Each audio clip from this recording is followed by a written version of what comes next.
Hello and welcome back to the Nasty Metal Production here at YouTube, and welcome to another album of the week. This is episode number 100. Holy shit, 100 album of the week episodes.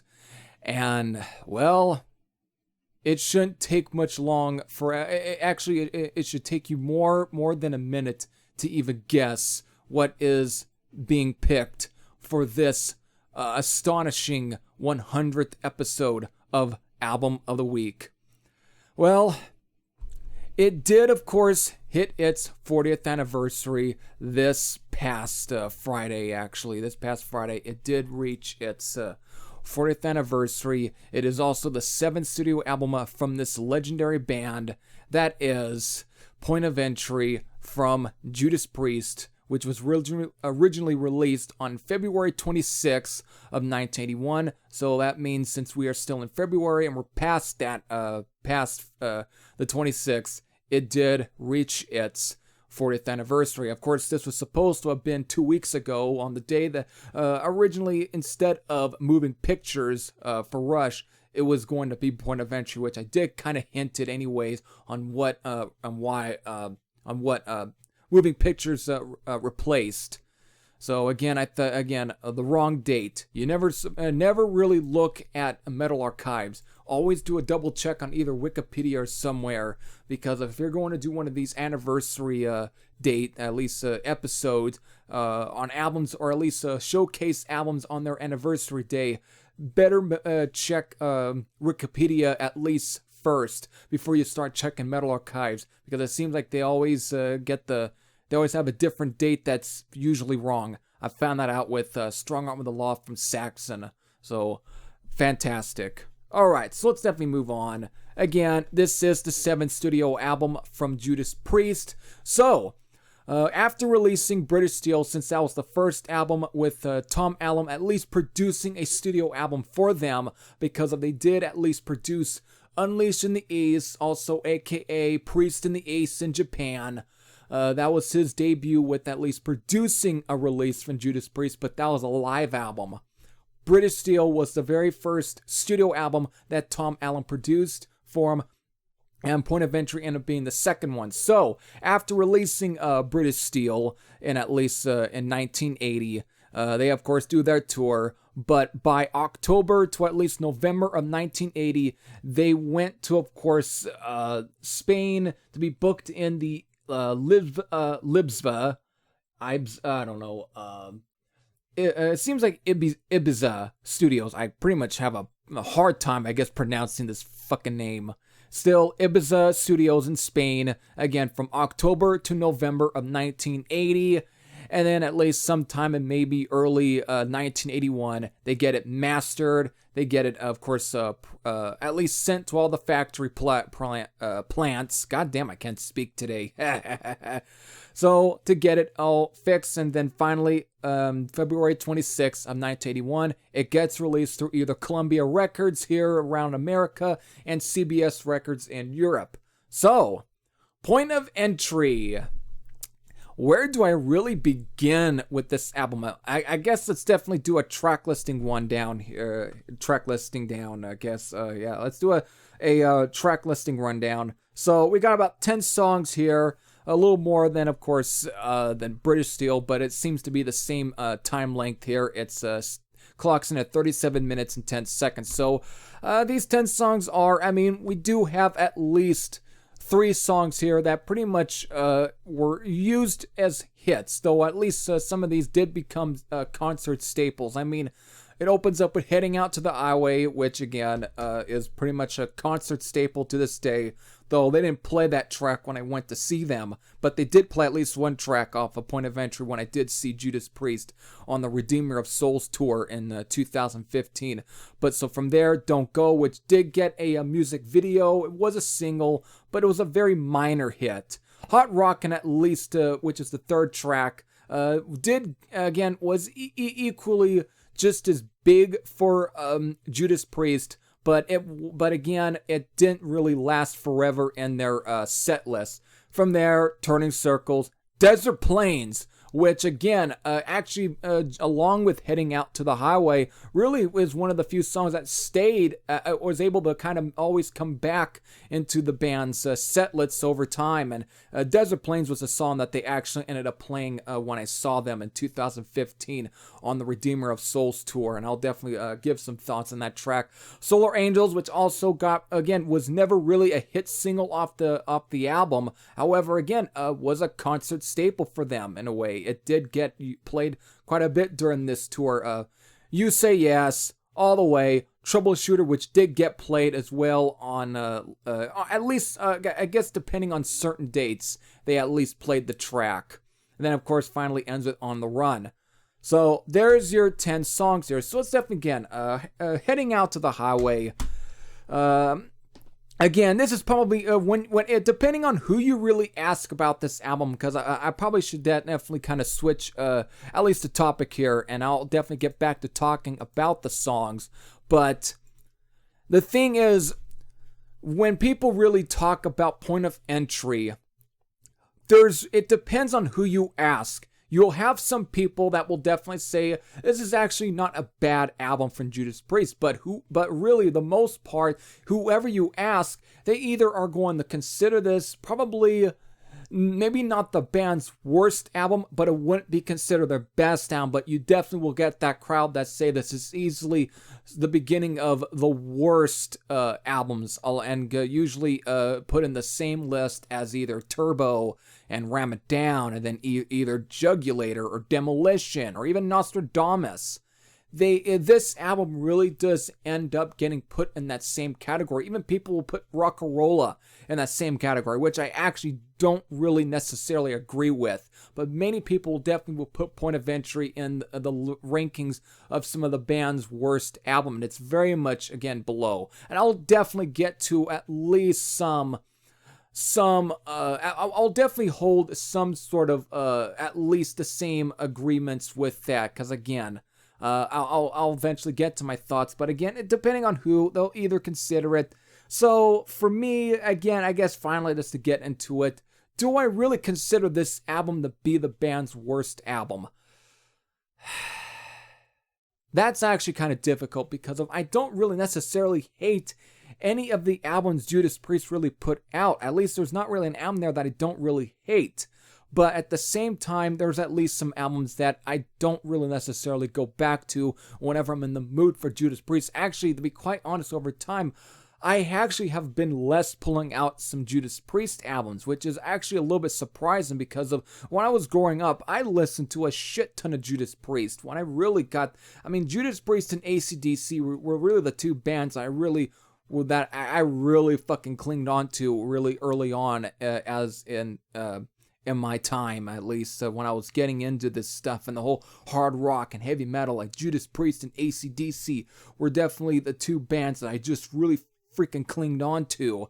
But when I got Point of Entry, which I do have some sentimental feelings towards this album, because again, I did get this for Christmas on like December of 2005.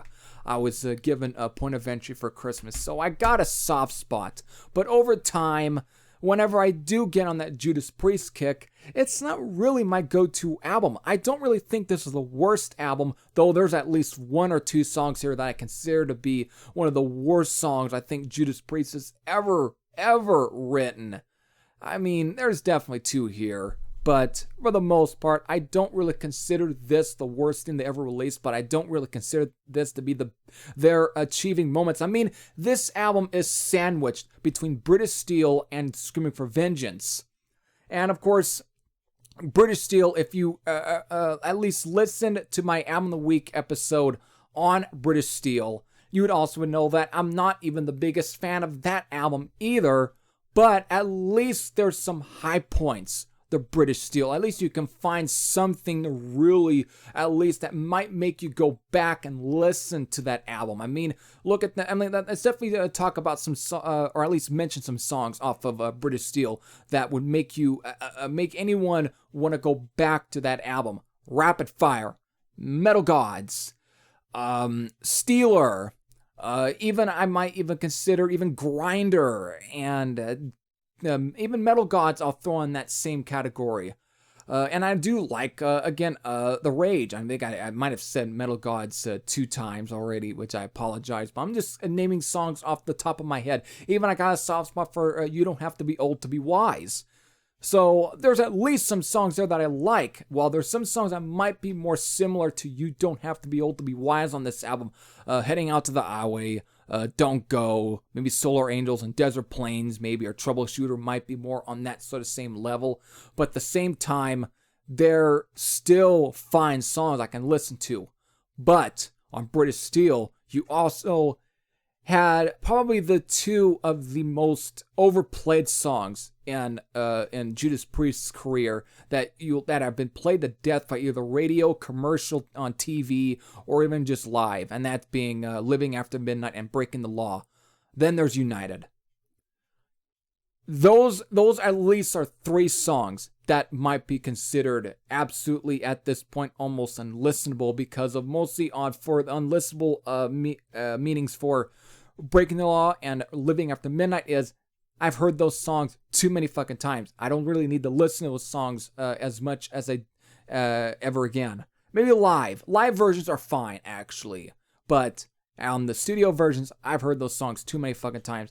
United, on the other hand, while yes, it's probably the most hokiest songs they came up, even though I understand what they wanted to do with it. It's more of a song that probably was meant to be seen as like an anthem, but at the same time, it's still probably the weakest or worst song off of British Steel. But let's compare it to at least what is considered the best material on this album to maybe the best material, or what is the worst material on this album comparable to the worst material. Because let's have to, again, through the track listings, for good material that I like off of this one, Heading Out to the Highway, I do really like. I do kind of dig Don't Go. Hot Rockin', I somewhat I have no problem with. Desert Plains is easily one of the best songs off of here, along with Solar Angels. Troubleshooter and On the Run are, to me, I think some of the best songs. So from there, that means I've just mentioned about 1, 2, 3, 4, 5, 6, 7. That's 7 songs there that I've just named you that are just mentioned that are probably the at least the good or fine tracks that Point of Entry has to offer.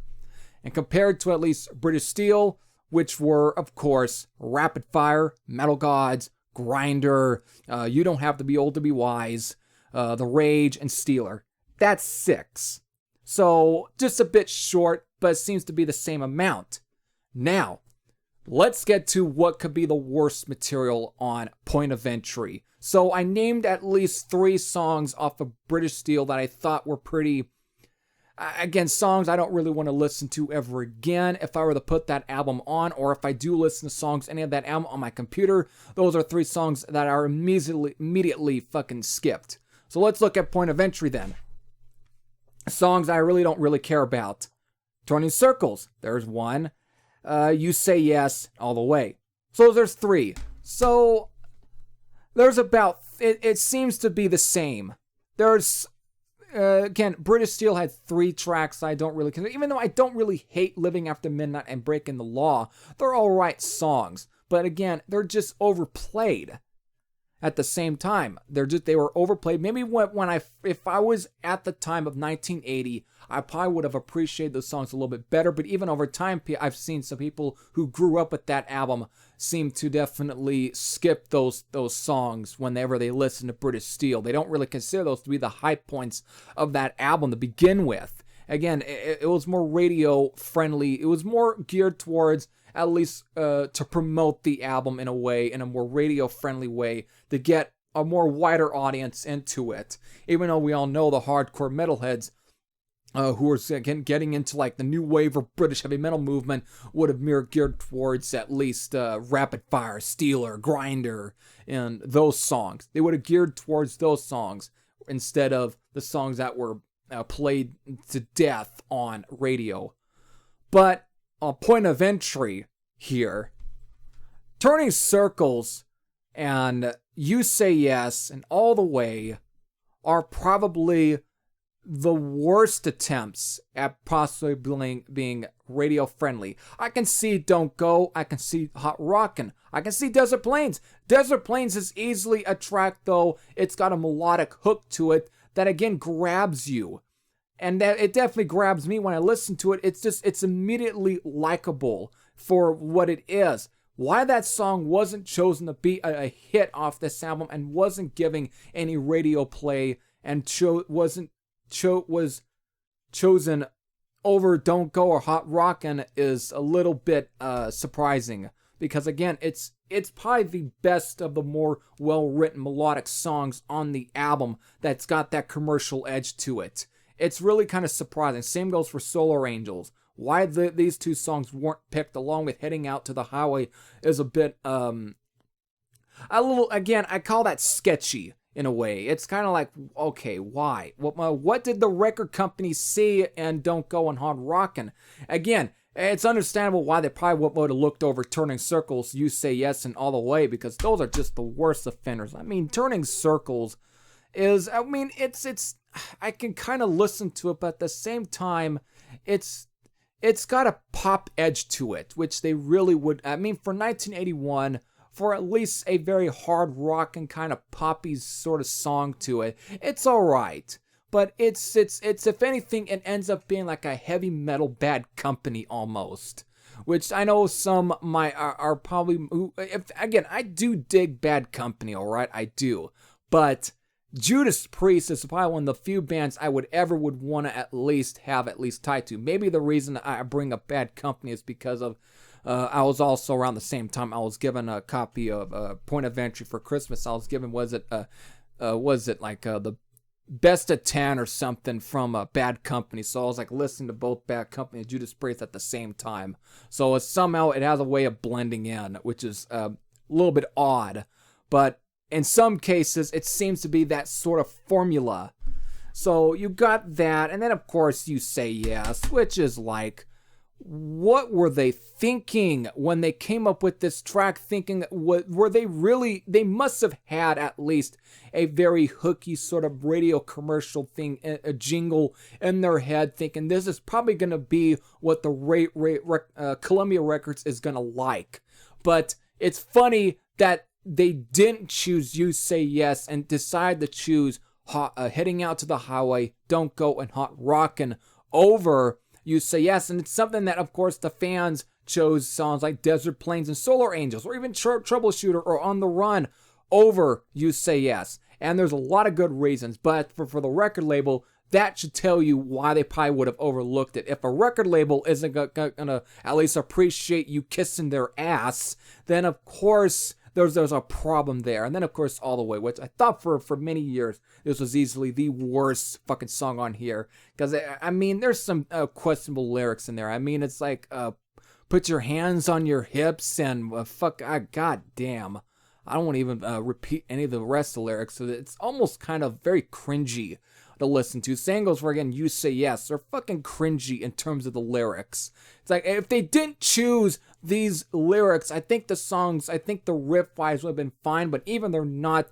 the best riffs. They are very tame and very radio-friendly, which, again, was probably the point, but at the same time, it just seems like they went a little bit too overboard with being a little bit too commercially sounding, at least more radio friendly sounding for this album than just being, again, after British Steel. You had some heavy hitters on, at least, again, some heavy hitters on there, and instead they went in this direction. Again, it's sandwiched between British Steel and Screaming for Vengeance, and then it's from here on out, from Screaming for Vengeance to then Defenders of the Faith, which, again, I do like Defenders of the Faith a lot. Some will consider that, somehow there's some people that consider that to be one of the worst albums Judas Priest to release, but there's definitely still a loving crowd that really likes Defenders of the Faith and will consider that one of the best albums, along with even Painkiller, which is really kind of something there. But again, that's just the Judas Priest crowd. So again, again, I do like the AC/DC sort of tinge of like Troubleshooter, which that again, I think it's got more of a AC/DC sort of groove to this track than really compared to some of the other songs like either Grinder. So Troubleshooter is a fine song. I do like it. On the Run is easily one of the best songs though on the album, hands down. So I pretty much found at least some positives and some negatives about this album. I mean, this is also the second album for Dave Holland on drums.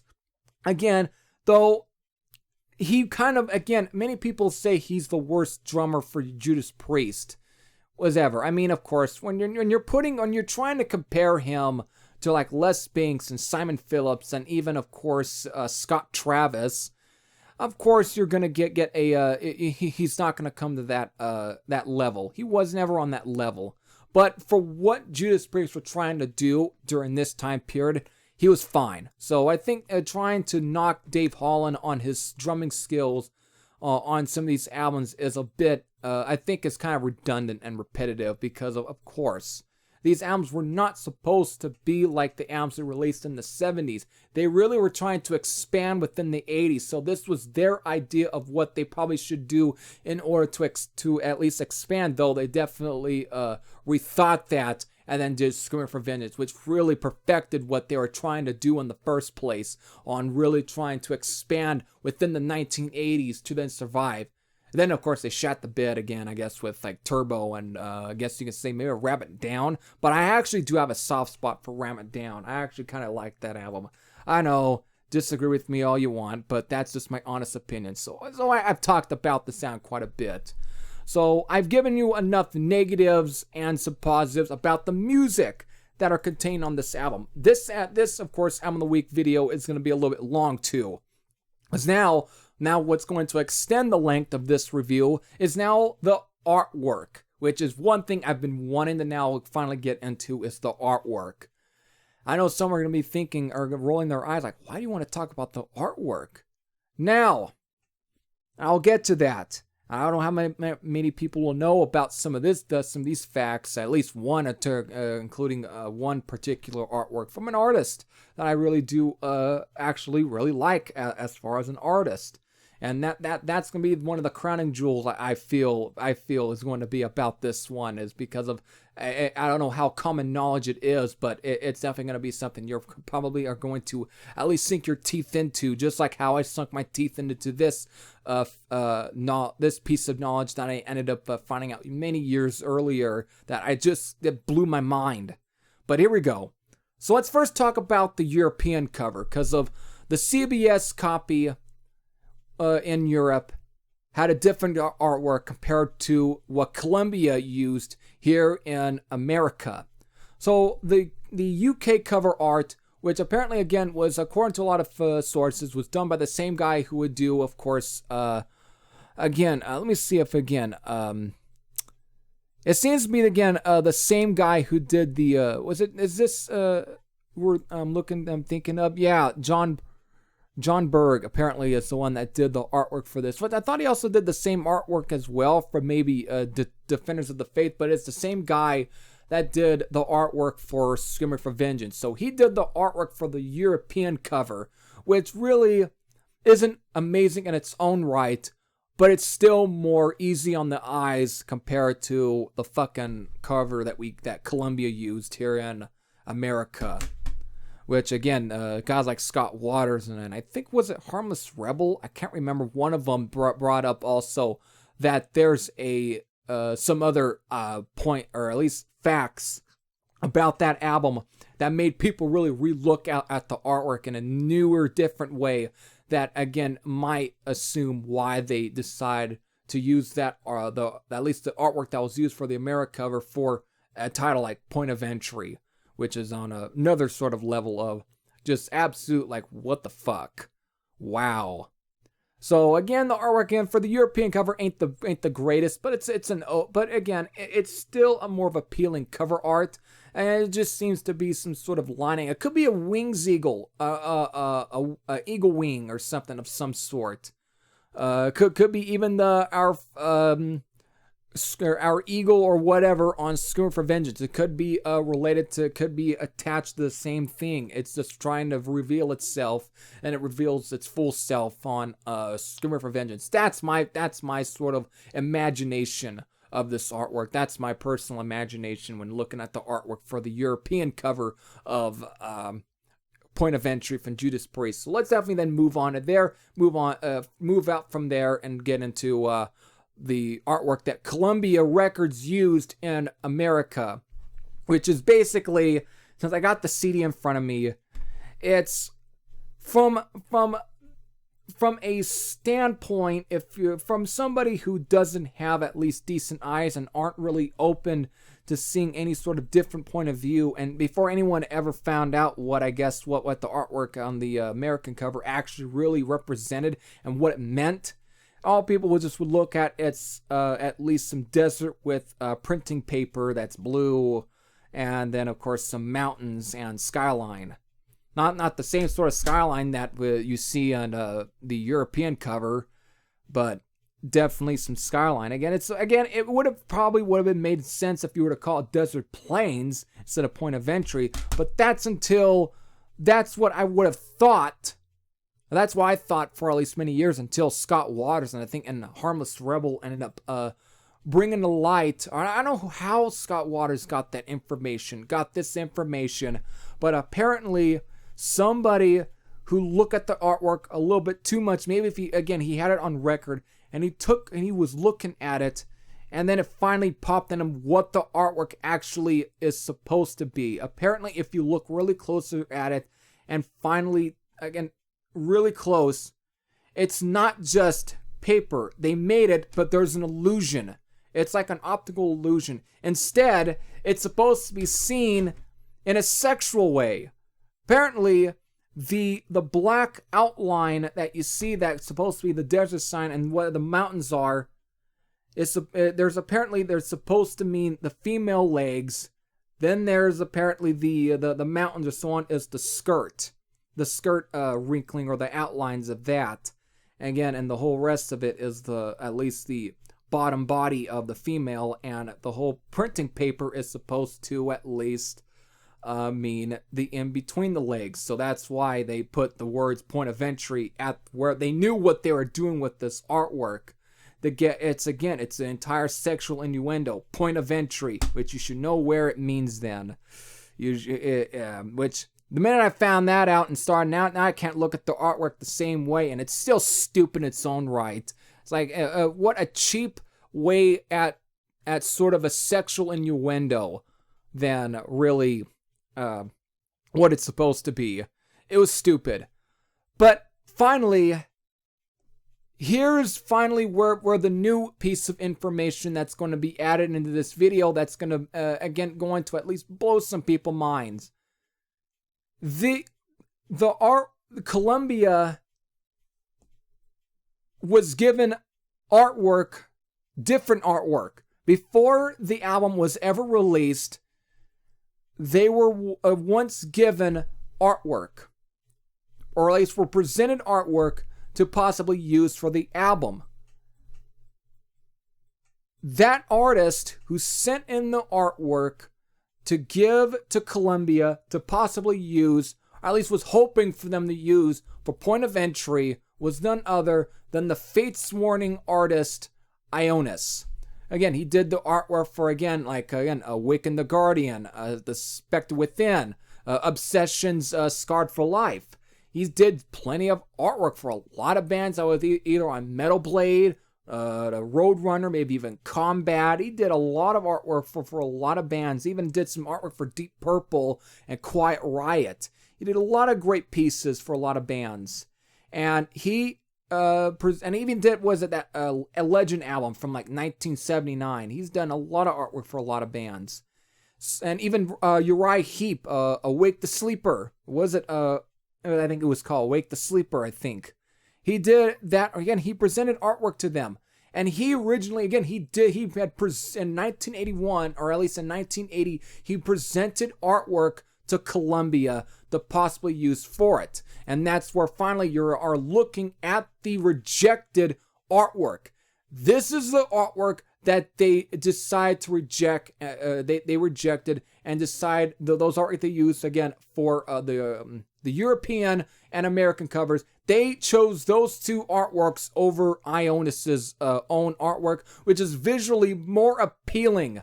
Though I don't know if it would have saved the album, but it would have been more visually appealing to what they chose instead.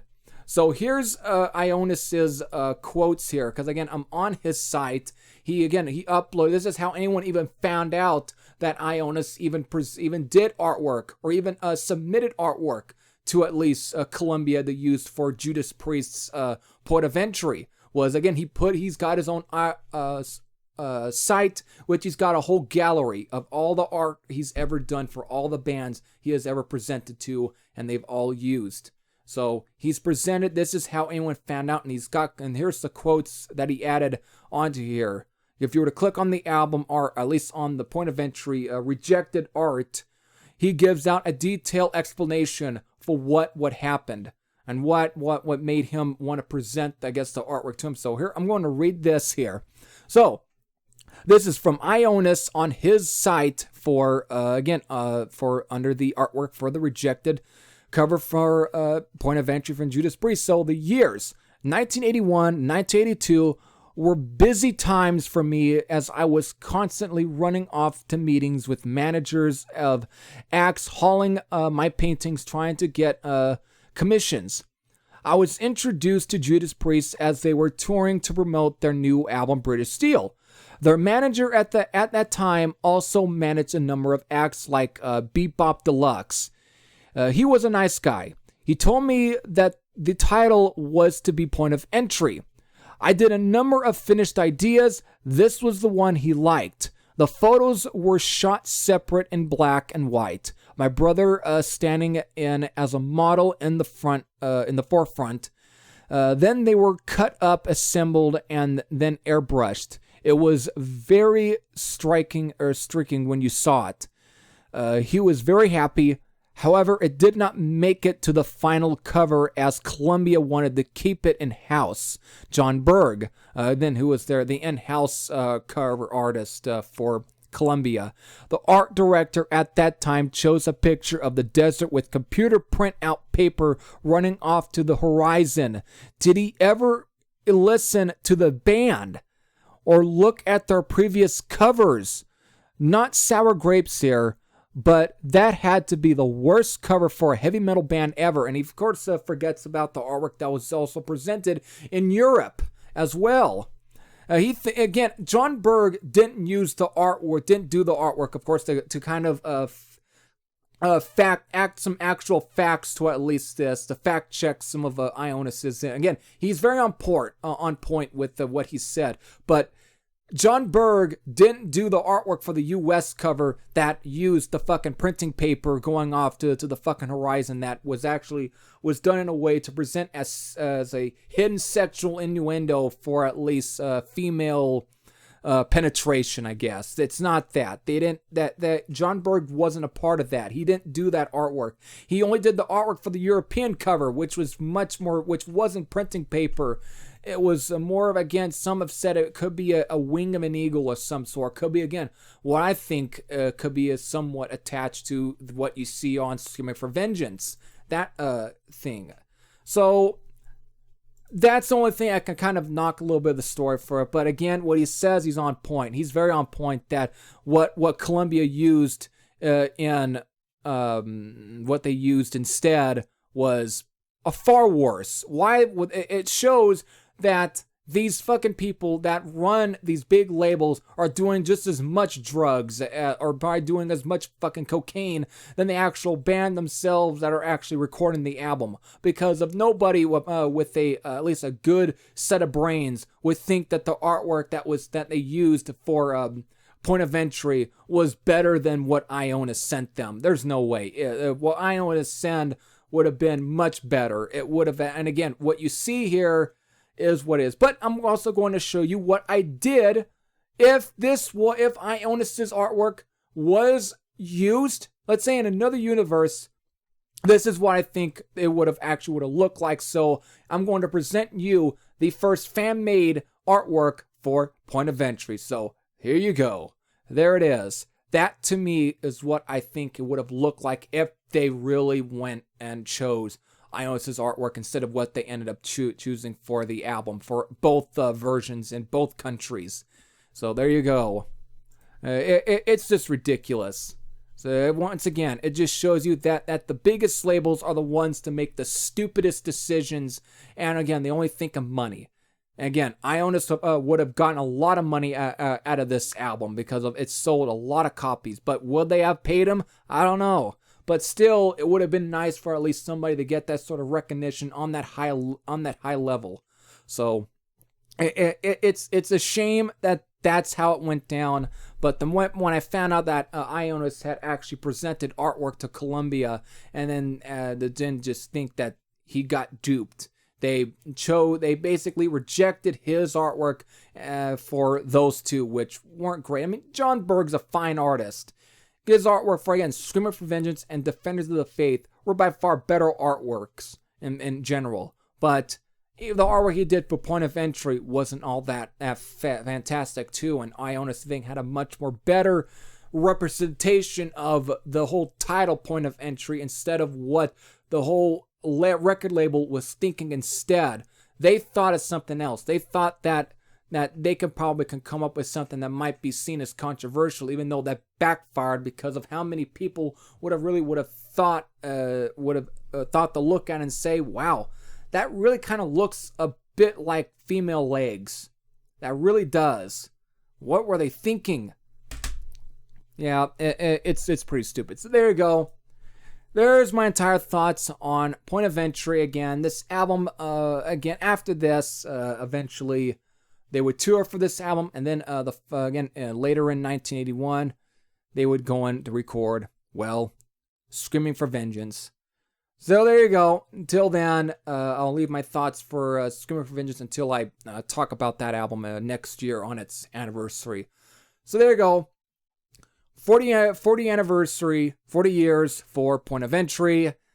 If you have any thoughts of growing up with this album and when you first heard it, again, what were your thoughts when you first heard it? Do you still share the same sentiments then, or do you have different sentiments now towards it?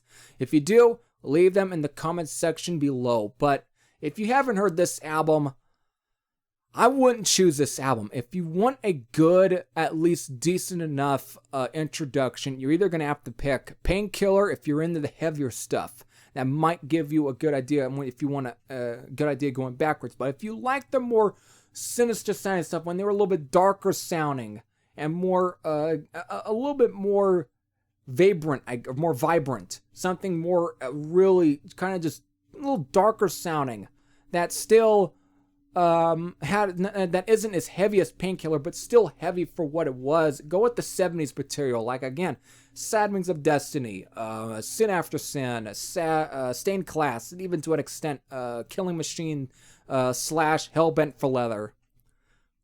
Or even, of course, if you want to get into their 80s material, Screaming for Vengeance, or either British Steel, I guess, or the Defenders of the Faith. So there you go. There's your options, but Point of Entry should be one of the last albums you at least should listen to. So again, there you go.